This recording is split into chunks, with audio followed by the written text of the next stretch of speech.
Objective questions का आज हम लेक्चर नंबर 2 देखते हैं।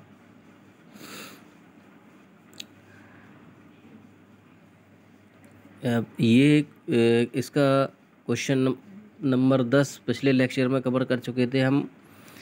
अब यहाँ से क्वेश्चन नंबर 11 कवर कर रहे हैं। क्वेश्चन नंबर 11 से आगे का कवर करेंगे। यदि कोई पिंड रुका हुआ है तो उस पर कौन सा घर्षण बल लगेगा। देखिए, घर्षण बल कितने टाइप के होते हैं। सीमांत फ्रिक्शन होता है, ठीक है, सीमांत होगा, गतिक फ्रिक्शन होगा, फ्रिक्शन बल होता है, और स्टैटिक घर्षण होता है, ठीक है, स्टैटिक फ्रिक्शन होता है।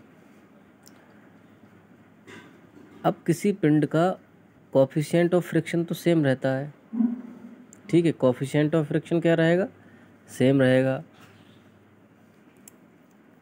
देखिए, स्टैटिक फ्रिक्शन क्या होगा। स्टैटिक फ्रिक्शन वो होगा जैसे मान के चलो कोई वस्तु किसी स्थिति में रखी हुई है, रुका हुआ है, तो उस पर स्टैटिक फ्रिक्शन कार्य करेगा।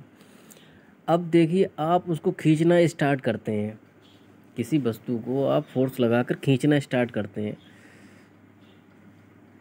तो जितने फोर्स से कम वैल्यू पे जहाँ तक वो चालू नहीं हो रही है, मान के चलो हमारी बॉडी जो रखी हुई है 100 न्यूटन का बल लगाने पर चलने लगी।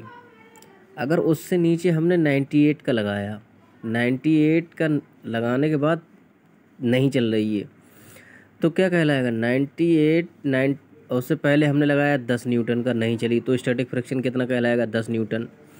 20 लगाया, नहीं चली, क्या कहलाएगा, 20 न्यूटन। 30 लगाया, 30 नहीं चली। 40 लगाया, नहीं चली। 50 लगाया, 60 लगाया, 98 99 तक क्या कहलाएगा, स्टैटिक फ्रिक्शन, ठीक है। फिर उसके बाद क्या होगा, 100 न्यूटन का फोर्स लगाने पे चलने लगी, कोई बॉडी मूव होगी उस जगह से। मूव होने के बाद क्या होगा, उसके अंदर क्या पैदा हो जाएगा, डायनामिक फ्रिक्शन। अच्छा, ये एक बात ध्यान रखना, ये क्वेश्चन भी आ सकता है पेपर में कि स्टैटिक फ्रिक्शन का मान ज़्यादा होता है या डायनामिक फ्रिक्शन का।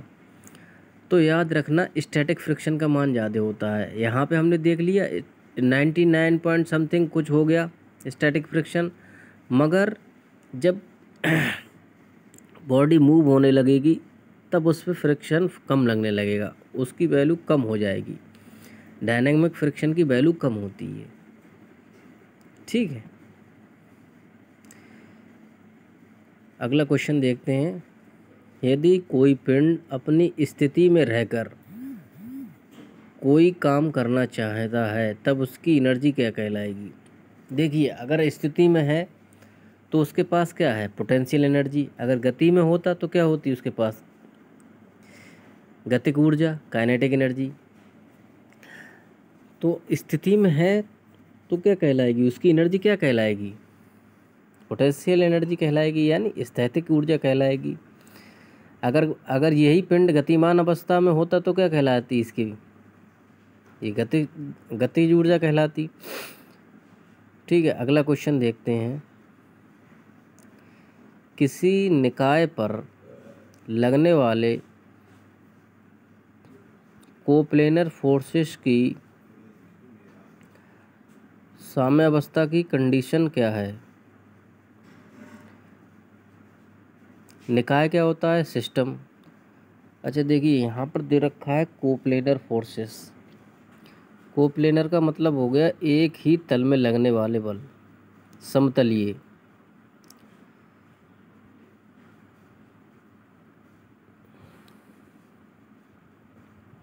मतलब इनकी क्रिया रेखाएं, कोप्लेनर फोर्सेस की क्रिया रेखाएं एक ही तल में होंगी।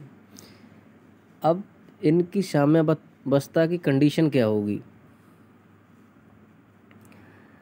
सभी बलों के क्षैतिज कंपोनेंट का बीजगणितीय योग 0 होगा। साम्यावस्था की एक कंडीशन ये है कि जितने भी बल लग रहे हैं क्षैतिज अवस्था में, कोई पिंड है उसके क्षैतिज अवस्था में जितने भी बल लग रहे हैं क्षैतिज में, तो कुछ बल आगे लगें, कुछ बल पीछे को लगें, तो क्या होगी, तभी तो वो 0 होगा, तभी तो वो साम्यावस्था में होगी। मतलब कि उस पर किसी भी फोर्स का असर ना रहे।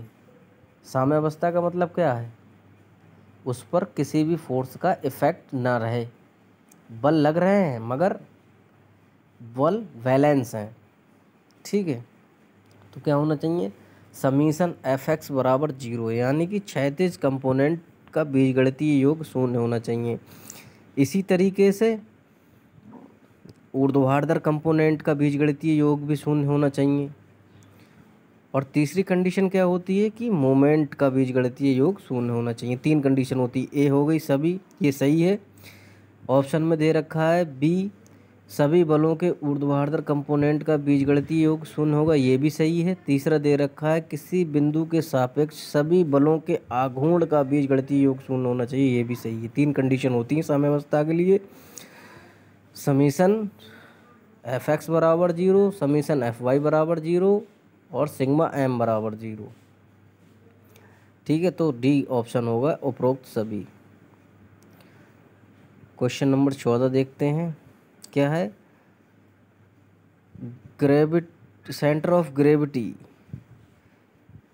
गुरुत्वीय केंद्र किसी खोखले शंकु का उसकी अक्ष पर कहाँ स्थित होता है? किसी खोखले शंकु का गुरुत्वीय केंद्र उसकी अक्ष पर कहाँ स्थित होता है? तो इसमें ऑप्शन ए दे रखा है संपूर्ण ऊंचाई का 1/4 उसके आधार से।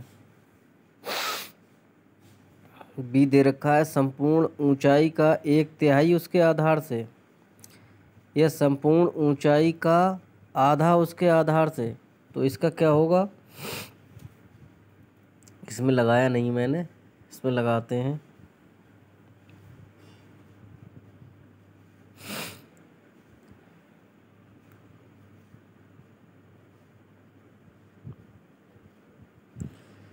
इसका ऑप्शन ए होगा, ए संपूर्ण ऊंचाई का 1/4 उसके आधार से।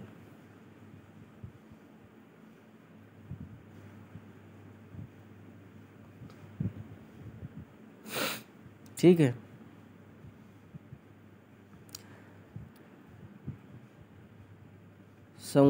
शंकु का केंद्र कहाँ, शंकु की ज़्यादा हाइट कहाँ होगी? बेस की तरफ। ज़्यादा वेट कहाँ होगा? बेस की तरफ। तो बेस से कितना होगा? 1/4 हाइट ऊपर। अगर टोटल हाइट उसकी h है, मान लिया किसी कोन या शंकु की टोटल हाइट कितनी है? h है। तो बेस जो होता है, बेस उसका बेस आधार जो होगा, आधार से h/4 वहाँ पर क्या काम करेगा? उसका गुरुत्वीय केंद्र काम करेगा, ठीक है। 1/4। अगला देखते हैं, किसी ऊपर जाने वाले पिंड की स्थितिज ऊर्जा तथा नीचे गिरने वाले पिंड की गतिज ऊर्जा से तुलना में क्या होगी? देखिए गतिज ऊर्जा क्या होती है? गतिज ऊर्जा, जैसे कोई पिंड ऊपर की ओर जा रहा है तो क्या होगा? ऊपर की ओर जा रहा है, जब हम फेंकते हैं तो उसकी वेलोसिटी ज़्यादा होती है। जैसे ही ऊपर जाने लगता है तो क्या होती है? उसकी वेलोसिटी कम होने लगती है, उसका वेग या चाल कम होने लगती है, फिर एक स्थिति पे जाकर रुक जाता है। तो क्या होता है? उसकी गतिज ऊर्जा कम होने लगती है और स्थितिज ऊर्जा बढ़ जाती है। इसी तरीके से कोई पिंड जब ऊपर से नीचे की ओर आता है तो उसकी पहले क्या होती है? गतिज ऊर्जा कम होती है, फिर धीरे धीरे जैसे ही वेग बढ़ने लगता है तो क्या होता है? उसका स्थितिज ऊर्जा कम होने लगती है और गतिज ऊर्जा बढ़ने लगती है। तो नीचे गिरने या ऊपर गिरने में क्या होगा? इसकी जब ट्रांसफ़र होगा तो बराबर ट्रांसफ़र होती है, ठीक है। स्थितिज ऊर्जा उसकी गतिज ऊर्जा के बराबर होगी।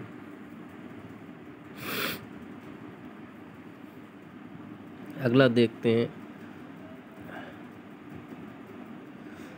बल जिनकी क्रिया रेखा एक दूसरे के समांतर हैं और एक ही दिशा में कार्यरत हैं।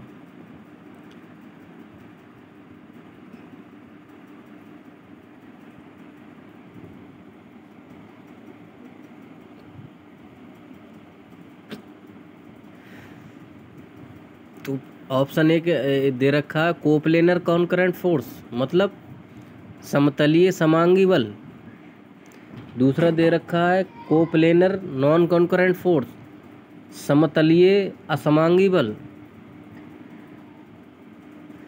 लाइक पैरेलल फोर्सेस यानी एक ही दिशा में समांतर बल, डी दे रखा है अनलाइक पैरेलल फोर्सेस, एक ही दिशा में विपरीत दिशा में समांतर बल। तो देखिए क्वेश्चन दे रखा है बल, एक फोर्स है, फोर्स लग रहे हैं, बल लग रहे हैं कई, जिनकी क्रिया रेखाएं एक दूसरे के समांतर हैं।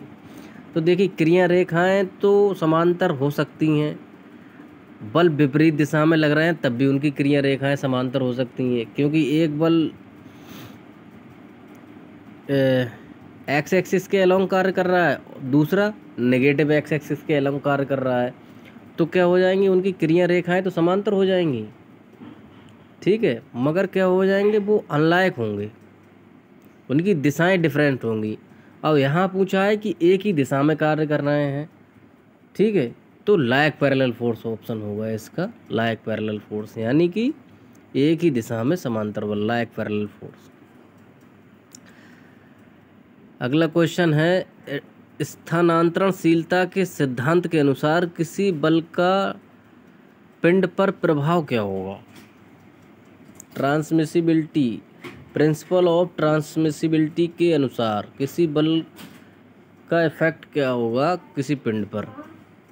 देखिए ट्रांसमिसिबिलिटी के अनुसार क्या होता है कि फोर्स किसी क्रिया रेखा के अलोंग लग रहा है, तो क्या होता है, किसी पहले बिंदु पर जितना बल लग रहा है क्रिया रेखा में, किसी लाइन ऑफ एक्शन के पहले बिंदु पर जितना बल लग रहा है उतना ही फोर्स ट्रांसफर होता चला जाएगा उस लाइन ऑफ एक्शन के सारे बिंदुओं पर। उस लाइन में क्रिया रेखा में जितने भी बिंदु हैं सब पे समान बल लगेगा, ठीक है, आगे समझ। पहला ऑप्शन दे रखा है अधिकतम जब बल पिंड के गुरुत्व केंद्र पर लगे, नहीं होगा ये। दूसरा है क्रिया रेखा के अलग अलग बिंदुओं पर अलग अलग बल, नहीं, गलत है। क्या है, सी क्या है, समान क्रिया रेखा के सभी बिंदुओं, समान बल लगेगा क्रिया रेखा के सभी बिंदुओं पर। अब देखते हैं 18वां, एक से अधिक बलों के वियोजित भागों का बीजगणितीय योग का परिणामी क्या कहलाता है। तो वियोजित भाग क्या होगा, वियोजित भाग रेजोल्यूशन करके प्राप्त होते हैं, किसी कोई फोर्स है उसके रेजोल्यूशन करके प्राप्त होंगे, ठीक है। पहला हो जाएगा प्रिंसिपल ऑफ, ऑप्शन दे रखा है क्या, principle of independence of forces, principle of resolution of forces, principle of transmissibility of forces या नन। तो ऑप्शन क्या हो जाएगा इसका, B, principle of resolution of forces. किसी लिफ्टिंग मशीन का मैकेनिकल एडवांटेज अनुपात क्या है। मैकेनिकल एडवांटेज क्या है, मैकेनिकल एडवांटेज होता है load lifted upon effort applied, किसी मशीन के द्वारा कितना एफर्ट लगाने पर कितना लोड लिफ्ट हो रहा है, तो लोड ऊपर रहेगा और एफर्ट नीचे रहेगा, ठीक है, बी ऑप्शन होगा। और ये दे रखा है ए, इसका ऑप्शन ए दे रखा है 19वें क्वेश्चन का कि पी द्वारा चली गई दूरी का अनुपात बटे लोड द्वारा चली गई दूरी, ये नहीं है, बी होगा। किसी मशीन की दक्षता का अनुपात क्या है। अच्छा, किसी भी मशीन कोई भी ले लो तो उसका अनुपात तो क्या होता है, जितना हम आउटपुट ले रहे हैं और जितना दे रहे हैं उसका आउटपुट अपॉन इनपुट होता है, तो ए सही है।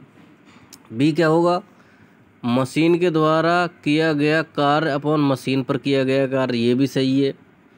मशीन पर किया गया कार्य क्या कहलाएगा, अप्लाइड फोर्स, और मशीन तुम्हें जो दे रही है वो क्या कहलाएगा, वर्क, ठीक है, तो ये भी सही हो जाएगा, ये भी इसकी इफिशियंसी का फॉर्मूला है। सी क्या दे रखा है, mechanical advantage upon velocity ratio, ये भी इफिशियंसी का फॉर्मूला है। तो इसमें क्या होंगे, तीनों होंगे, ऑल ऑफ द अबव, सारे ऑप्शन ठीक हैं इसके। तो इतने इस लेक्चर में, लेक्चर नंबर 2 में हमने 10 क्वेश्चन कवर कर लिए। कितने हो गए? इस 20 क्वेश्चन कवर कर चुके हैं। हम इससे आगे का पढ़ेंगे।